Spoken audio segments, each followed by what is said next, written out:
नमस्कार। चलिए आज बात करते हैं भारत के स्वतंत्रता संग्राम के एक बहुत ही अहम मोड़ की। एक ऐसा दौर जब हाथ जोड़कर की जाने वाली अर्जियों का समय खत्म हो गया और पूरे देश में विरोध की एक आग सी भड़क उठी।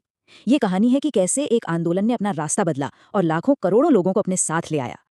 तो आज का हमारा सबसे बड़ा सवाल यही है, आखिर ऐसा क्या हुआ कि सुधार की एक धीमी सी गुहार क्रांति की एक जोरदार मांग में तब्दील हो गई। हम उन्हीं घटनाओं और विचारों को समझने की कोशिश करेंगे जिन्होंने भारतीय राष्ट्रवादी आंदोलन को शांतिपूर्ण याचिकाओं के रास्ते से हटाकर सीधी कार्रवाई के मैदान में उतार दिया।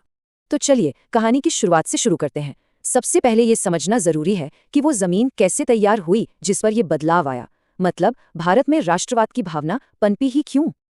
देखिए, बड़ी दिलचस्प बात है कि ब्रिटिश शासन ने ही अनजाने में भारत को एक करने वाले कई कारण पैदा कर दिए।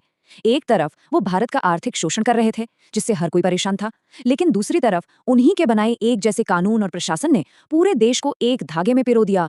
फिर आई पश्चिमी शिक्षा जिसने लोगों को लिबर्टी, इक्वालिटी, डेमोक्रेसी जैसे नए आइडियाज दिए। और इन सबसे ऊपर एक बात साफ हो गई थी कि सबका दुख एक है और दुश्मन भी एक ही है, ब्रिटिश राज। तो इसी बढ़ती हुई चेतना के बीच देश की पहली बड़ी राजनीतिक आवाज सामने आई, भारतीय राष्ट्रीय कांग्रेस। लेकिन इसकी शुरुआत बहुत ही संभलकर और कह सकते हैं नरम तरीके से हुई थी। शुरुआती कांग्रेस के नेता, जिन्हें उदारवादी या मॉडरेट्स कहा जाता है, उनका अंग्रेजों के न्याय पर एक तरह से भरोसा था। उन्हें लगता था कि अगर हम अपनी समस्याएं ठीक ढंग से ब्रिटिश सरकार के सामने रखेंगे तो वो जरूर सुनेंगे और सुधार करेंगे। गोपाल कृष्ण गोखले जैसे बड़े नेता प्रेयर, पिटिशन और प्रोटेस्ट यानी प्रार्थना, याचिका और विरोध की नीति पर चलते थे। उनका मकसद सिस्टम को उखाड़ फेंकना नहीं, बल्कि उसी के अंदर रहकर धीरे धीरे बदलाव लाना था। पर हर किसी में इतना सब्र नहीं था। जल्द ही नेताओं की एक नई पीढ़ी इस धीमी चाल से बिल्कुल निराश होने लगी। उन्हें लगने लगा कि सिर्फ चिट्ठियां लिखने से कुछ हासिल नहीं होने वाला। इस नए गुट का साफ मानना था कि आज़ादी कोई तोहफा नहीं है जो मांग कर मिलेगा, इससे तो छीनना पड़ेगा। उन्हें उदारवादियों का ये तरीका पॉलिटिकल मेंडिकेंसी यानी राजनीतिक भिक्षावृत्ति जैसा लगने लगा था। अब उन्हें छोटे मोटे सुधार नहीं बल्कि स्वराज चाहिए था, यानी अपना राज। और यहीं पर हमें राष्ट्रवाद के दो बिल्कुल अलग अलग चेहरे दिखाई देते हैं। एक तरफ थे उदारवादी, जो ज्यादातर पढ़े लिखे, शहरी और ऊंचे तबके से आते थे। वो कानून के दायरे में रहकर अपीलें करते थे। दूसरी तरफ थे उग्रवादी, जिनकी पकड़ आम जनता, छात्रों और छोटे शहरों के लोगों में थी। उनके तरीके एकदम अलग थे। बहिष्कार करो, स्वदेशी अपनाओ, और लक्ष्य सिर्फ सुधार नहीं बल्कि पूरी तरह से स्वराज। और सबसे बड़ा फर्क था भरोसे का। एक गुट को ब्रिटिश न्याय पर विश्वास था, दूसरे को उनके इरादों पर जरा भी नहीं।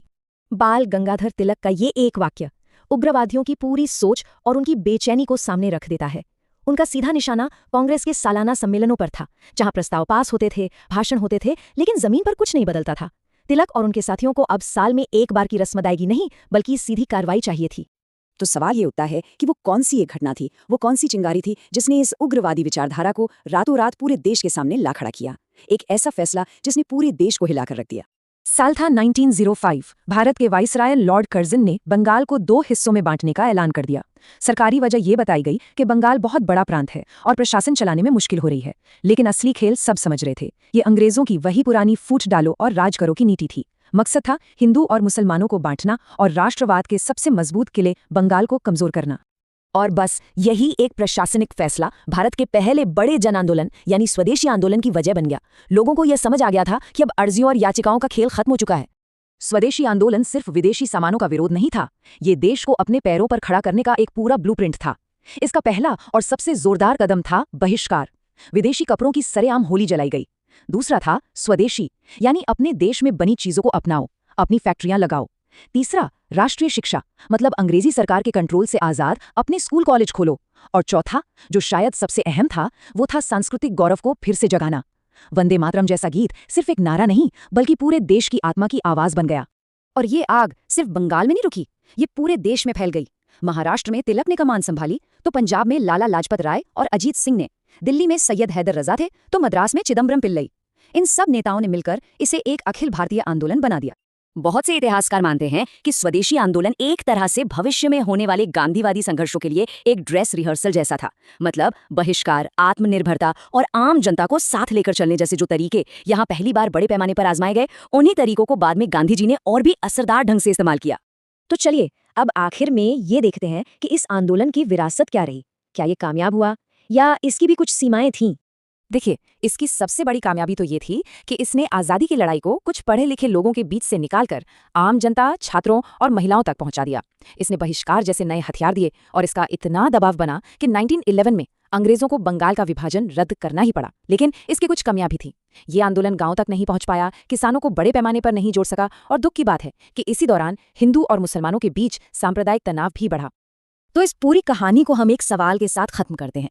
विदेशी सामान का बहिष्कार करना, अपने लोकल प्रोडक्ट्स को बढ़ावा देना, आत्मनिर्भरता पर जोर, ये सब स्वदेशी आंदोलन की रणनीतियां थीं। जरा सोचिए, क्या ये तरीके आज के दौर में, चाहे वो पर्यावरण को बचाने का आंदोलन हो या आर्थिक न्याय की कोई लड़ाई, उतने ही प्रासंगिक और शक्तिशाली नहीं है?